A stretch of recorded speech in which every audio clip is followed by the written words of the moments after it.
Hello guys, welcome to my channel. वो लोग आराम से घर से बाहर आ गए। सब उन्हें ही देख रहे थे। ये औरत फिर सामने आ गई। मेरा किराया कौन देगा? औरत ने सारिका को देख कहा, मैं आपका पैसा लौटा दूंगी। सारिका ने डरते हुए कहा। अभय ने अपने पॉकेट से पैसे उस औरत को देते हुए कहा, किसी की मजबूरी को भी समझा करो। अभय ने सारिका की गोद से बच्चा ले लिया और रूही का हाथ पकड़ छोटी छोटी गलियों से निकलने लगा। वो लोग जहाँ से ताजे सब उन्हें ही देखते। गार्ड्स आराम से उन्हें प्रोटेक्ट कर रहे थे। वो लोग गाड़ियों के पास आए। सबको गाड़ी में बैठाकर वो लोग निकल गए। उनकी गाड़ी आधे घंटे में अभय के फार्म हाउस में रुकी। वो लोग गाड़ी से उतरे। रूही ने घर को देखा। उसे वो दिन याद आ गया जब अभय नशे में था और वो दिन एक हुए थे। यही जगह वो थी। अभय ने रूही को घर को देखता पाकर समझ गया कि वो क्या सोच रही है। उसने आराम से रूही का हाथ पकड़ा और अंदर ले गया। रूही सब जगह देख रही थी। वो उस दिन को याद कर रही थी जब अभय ने उसके साथ ज़बरदस्ती की थी। उसके आंसू निकलने के लिए बेताब थे। हम इधर क्यों आए हैं? रूही ने कड़क आवाज़ में अभय से कहा। बस कुछ देर, हम यहाँ से घर चलेंगे। अभय ने आराम से रूही से कहा। एक मेड आई। अभय ने सामने सर झुका लिया। सारिका को ले जाओ। अभय ने आराम से मेड से कहा। मेड सारिका को ले गई। बच्चा अभी भी अभय की गोद में था। अभय ने बच्चे को वहीं बड़े सोफे में सुला दिया। बच्चा पैर हाथ मारने लगा। सारिका को कहाँ भेजा? रूही ने अभय को देख कहा, उसका चेकअप के लिए। मैं नहीं चाहता वो बार बार बीमार पड़े, उसे हॉस्पिटल जाना पड़े। अभय ने रूही का हाथ पकड़ कहा। रूही ने अभय को घूरा, फिर हाथ को। एक डॉक्टर आया। वो चाइल्ड स्पेशलिस्ट डॉक्टर था। सर, मैं बच्चे को चेक करूं? डॉक्टर ने धैर्यपूर्वक कहा। हाँ, अभय ने कहा। डॉक्टर बच्चे को चेक करने लगा। बच्चे को कपड़े निकाल कर उसे चेक कर रहा था। रूही बच्चे को देख रही थी। उसे बच्चे को देख अपना बच्चा याद आ गया। आज उसकी भी कोख में छोटा सा बच्चा होता है। अभय ने रूही को देखा जो बच्चे को गौर से देख रही थी। उसे भी अपना बच्चा याद आ गया। उसने रूही की तरफ देखा। वो जान गया रूही भी यही सोच रही थी। उसे वो दिन याद आ गया जब उससे आवाज़ में वो दोनों अपनी यादों से बाहर आए। रूही अभय ने सारिका की तरफ देखा जो बाहर आई। उसने सिंपल सा सूट पहना था, बालों को चोटी में बांध था। वो अब फ्रेश लग रही थी। उसकी बॉडी अब पहले से ज़्यादा पतली हो गई थी। ये ठीक है, बस थोड़ा सा कमज़ोर है, डॉक्टर ने बच्चे को देख कहा। कमज़ोर है डॉक्टर? सारिका डॉक्टर की बात सुन डर गई। वो जल्दी से अपने बच्चों को उठा लिया। आप अच्छे से खाना पीना नहीं करती, इसलिए वो थोड़ा सा कमज़ोर है। आप अपने आप पर अच्छे से ध्यान दीजिए। अगर आप खाना रेस्ट करना ज़्यादा करेंगी तो बच्चा भी नॉर्मल हो जाएगा। अभी आपके ही उससे ही रहा है, डॉक्टर ने आराम से कहा। सारिका ने अपने आप को देखा, फिर बच्चे को। हाँ, वो कहा अपना ध्यान रखती थी। ठीक है डॉक्टर, हम पूरा ध्यान रखेंगे, अभय ने कहा। डॉक्टर थोड़ी बहुत दवा देकर चले गए। चलो घर, सब वेट कर रहे हैं घर पर। अभय ने रूही को देख कहा। रूही ने हाँ में सर हिला दिया। अभय ने बच्चे को गोद में ले लिया। भाई लोग कहाँ? रूही ने अभय को देख कहा। उस जब से वो लोग इधर आए हैं, कार्तिक, ऋत्विक और नियम तीनों यही नहीं दिखे। वो लोग घर चले गए हैं, अभय ने कहा। तीनों गाड़ी में बैठकर आर्यन विला के लिए निकल गए। सारिका ने रूही की तरफ देखा और कहा, हम कहाँ जा रहे हैं? घर, अभय ने कहा। रूही ने अभय को देखा और कहा, सारिका को मेरे घर ले चलो, वहाँ पापा मम्मी देख लेंगे। वो हमारे साथ चल रही है, हमारे घर। अभय ने रूही को देख आराम से कहा। वो सारिका के सामने कुछ भी अपने रिश्ते को लेकर सवाल नहीं खड़ा करना चाहता था, इसलिए उसने ज़्यादा ही नहीं बोला। सारिका ने रूही को देख कहा, मेरा जाना वहाँ किसी को बुरा ना लगे। रूही ने अभय को देख अभय ने कहा, कोई कुछ नहीं कहेगा, सब खुश हो जाएंगे। रूही शांति से अभय को देख रही थी। अभय के मन में क्या चल रहा था वो जानना चाहती थी। अभय की गोद में से रहा बच्चा जोर जोर से रोने लगा। अभय ने बच्चे को सारिका को दे दिया। सारिका ने बच्चे को देख कहा, उसे शायद भूख लगी है। अभय ने ड्राइवर को इशारा किया जिससे पीछे का पार्टीशन ऑन हो गया। अब पीछे बस रूही सारिका ही बैठी हुई थी। सारिका ने आराम से बच्चे को दूध पिलाया। बच्चा फिर से आराम से सो गया। वो लोग थोड़ी ही देर में आर्यन विला एंटर हुए। रूही ने आराम से सारिका को उतार गाड़ी से सारिका पूरे घर को देख रही थी। वैसे तो रात हो गई थी पर पूरे घर में लाइट ऑन होने से जगह जगह रोशनी थी। ऐसा लग रहा था अभी भी दिन है। चलो, रूही ने सारिका से कहा। सब अभय और रूही के इंतजार में बैठे हुए थे। ऋत्विक, कार्तिक और नियम भी वहीं पर थे। उन तीनों ने सब कुछ बता दिया था। आ गए। देवेश ने गेट पर रूही अभय को देख कहा। सबका ध्यान गेट के पास गया। चलो अंदर। रूही ने आराम से सारिका की तरफ देख कहा। सारिका ने रूही का हाथ पकड़ लिया। रूही की तरफ देखा। वो रूही ने उसे पलके झपकाकर उसे आने को कहा। सबने सारिका को देखा जो डरी हुई थी। आओ बेटा, डरो मत, हम सब अपने ही हैं, ज्योति जी ने बहुत प्यार से सारिका को देख कहा। सारिका ने सबको देखा जो उससे प्यार से देख रहे थे। वाहो, क्यों बच्चा, देवेश ने बच्चे को देख कहा। सबकी नज़र बच्चे पर चली गई। मैं ले लूँ? देवेश ने बच्चे को देख सारिका से पूछा। सारिका ने देवेश को देखा, जो बच्चे को देख एक्साइटेड था। उसने आराम से बच्चे को सारिका की गोद में से ले दिया। देवेश बच्चे को लेकर सोफे में बैठ खिलाने लगा। ज्योति जी ने सारिका के सर पर हाथ फेर कहा, बातें बाद में करेंगे, पहले खाना खा लेते हैं। सबने हाँ में सर हिला दिया। वैसे तो किसी को खाना नहीं खाना था, पर सारिका ने कुछ नहीं खाया था, इसलिए उसके लिए ज्योति जी ने खाना बनाया था। सारिका ने रूही का हाथ अभी भी पकड़ रखा हुआ था।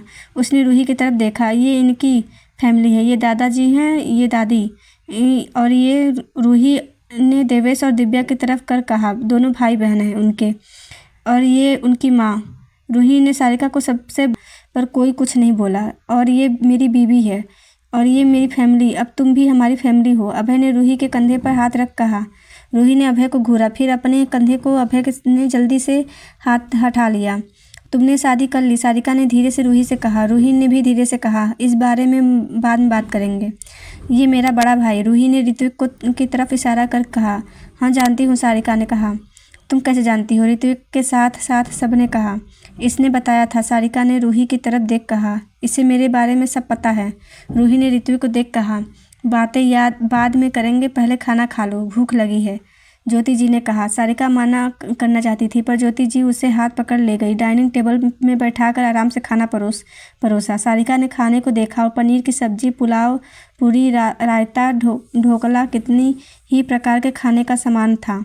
आज घर में पूजा थी, बाकी सबने खा लिया था। ज्योति जी ने मुस्कुराते हुए कहा, मैं इतना सारा नहीं खाऊंगी आंटी, सारिका ने धीरे से कहा। उसे थोड़ी अजीब लग रहा था। बेटा संकोच मत करो, अपने ही घर पर हो, आराम से खाओ, दादी उसके बाजू में बैठ कहा। सारिका ने दादी की तरफ देख, दादी ने मुस्कुरा दिया।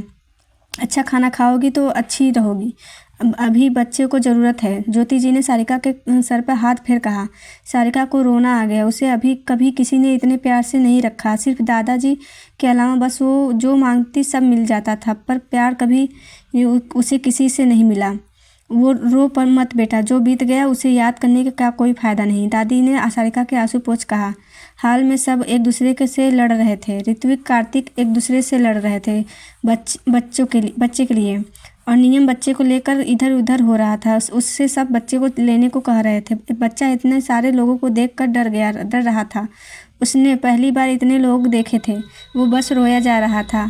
ये रोने क्यों लगा? नियम ने अपनी गोद में बच्चे को देख कहा। क्योंकि भाई वो आपके पास डर रहा है, दिव्या ने आराम से बच्चे को गोद ले कहा।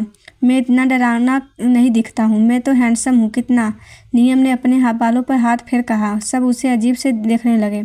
दूर हटो तुम लोग, मुझे बच्चे को लेने दो, दादाजी नियम को अपनी छड़ी मार कहा। दादाजी लगती है, नियम उचक गया। दिव्या ने दादाजी को बच्चे दे दिए। कितना वक्त हो गया इतने नन्हे से बच्चे को गोद में लेने का, दादाजी ने बच्चे को देख कहा। बच्चे से उनकी उंगली पकड़ ली। अरे आप हमारे साथ खेलना चाहते हो, दादाजी ने कहा। बच्चा उनकी बात सुन हंसने लगा।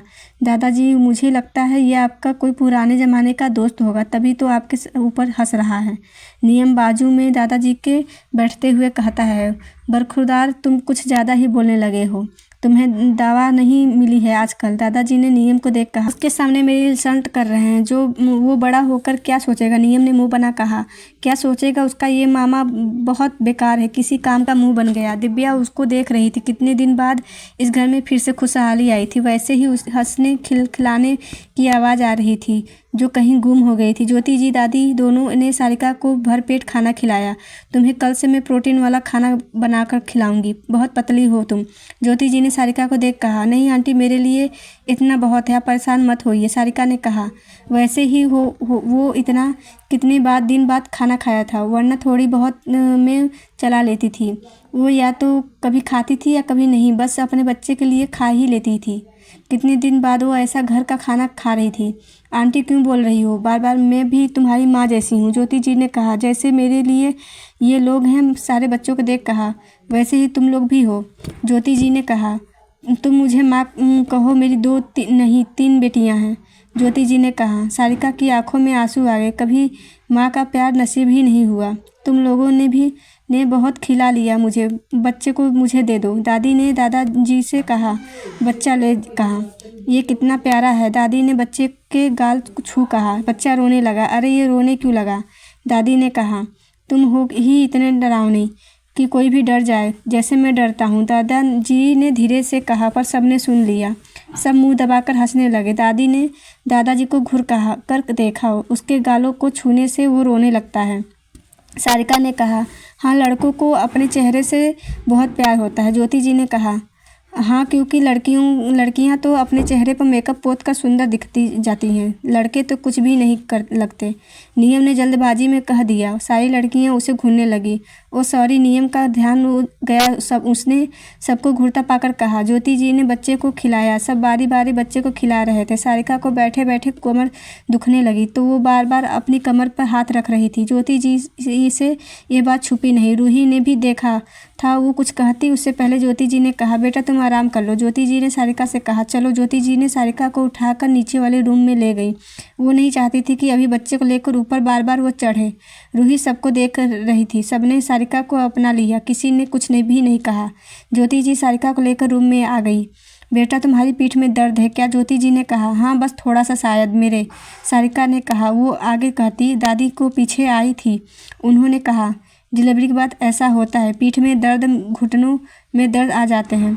तुम बाई से बात कर लेना, जिन्होंने तुम्हारी मालिश की थी, वो कल से मालिश करने आ जाया करेंगी। ठीक है माँ, ज्योति जी ने कहा। पर इसकी ज़रूरत नहीं है आंटी, सारिका ने कहा। आंटी, ज्योति जी ने आंख दिखा कहा। सॉरी माँ, सारिका ने कहा। हाँ, ज़रूरत है, इससे तुम्हें आराम मिलेगा। किसी चीज़ की ज़रूरत हो तो मुझे बताना, हम यहीं पर हैं, ज्योति जी ने कहा। सारिका ने हाँ में सर हिला दिया। दादी ज्योति जी दोनों बाहर चली गई। बाहर गेट के पास रूही खड़ी थी। उसने दोनों की बात सुन ली थी, बस कहा कुछ नहीं। ज्योति जी ने रूही को देखा और कहा, आज तुम यहीं उसके पास सो जाना, अभी वो अकेला महसूस करेगी। तुम रहोगी तो अच्छा लगेगा उसे। आप लोग टेंशन मत लीजिए, कुछ दिन में मैं इसे यहाँ से ले जाऊँगी। रूही ने बिना ज्योति जी को देख कहा। पर क्यों बेटा, हमें परेशानी नहीं है, हम खुश हैं उसके यहाँ आने से। ज्योति जी ने कहा, मैं उसका दिल नहीं तोड़ना चाहती। अभी जितना प्यार कर रहे हो, बाद में वही प्यार का धक्के मारकर बेइज्जत करके निकाल दोगे, रूही ने कहा। वहाँ से अंदर चली गई। माँ, कहीं रूही उसे यहाँ से भेज न दे, ज्योति जी ने दादी से कहा। वो नहीं भेजेगी, जहाँ वो रहेगी वो वहीं उसे रखेगी, तुम चिंता मत करो, दादी ने कहा। ज्योति जी ने हाँ में सर हिला दिया। रूही रूम में अंदर आई। पूरा रूम देखकर वो शौक हो गई। जगह जगह टॉयज रखे हुए थे। बेड के पास छोटा सा झूला रखा हुआ था। बच्चे के कंफर्टेबल कपड़े रखे हुए थे, जो पूरा रूम शौक में देख रही थी। उसने इतना एक्सपेक्ट नहीं किया था किसी से। रूही, सारिका की आवाज़ से रूही होश में आई। हाँ, रूही सारिका के पास आ गई। ये सब तुमने करवाया? सारिका ने पूरा रूम देख कहा। नहीं, शायद उसके घर वालों ने, रूही ने कहा। तुम्हारी और मिस्टर आर्यन की शादी हो गई ना, तो तुम उनकी फैमिली को अपनी क्यों नहीं कहती? सारिका ने कहा। कभी कभी जो दिखता है वैसा होता नहीं, रूही ने कहा। क्या बरा, छोड़, ये बता, तूने मुझे उस दिन क्यों नहीं बताया? मुझसे छुप क्यों रही थी?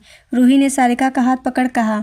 छुप नहीं रही थी, बस एक डर था, कहीं फिर से मैं उस जिंदगी में न चली जाऊं। उस दिन मैंने उसे भी साथ नहीं रखा था, सारिका ने कहा।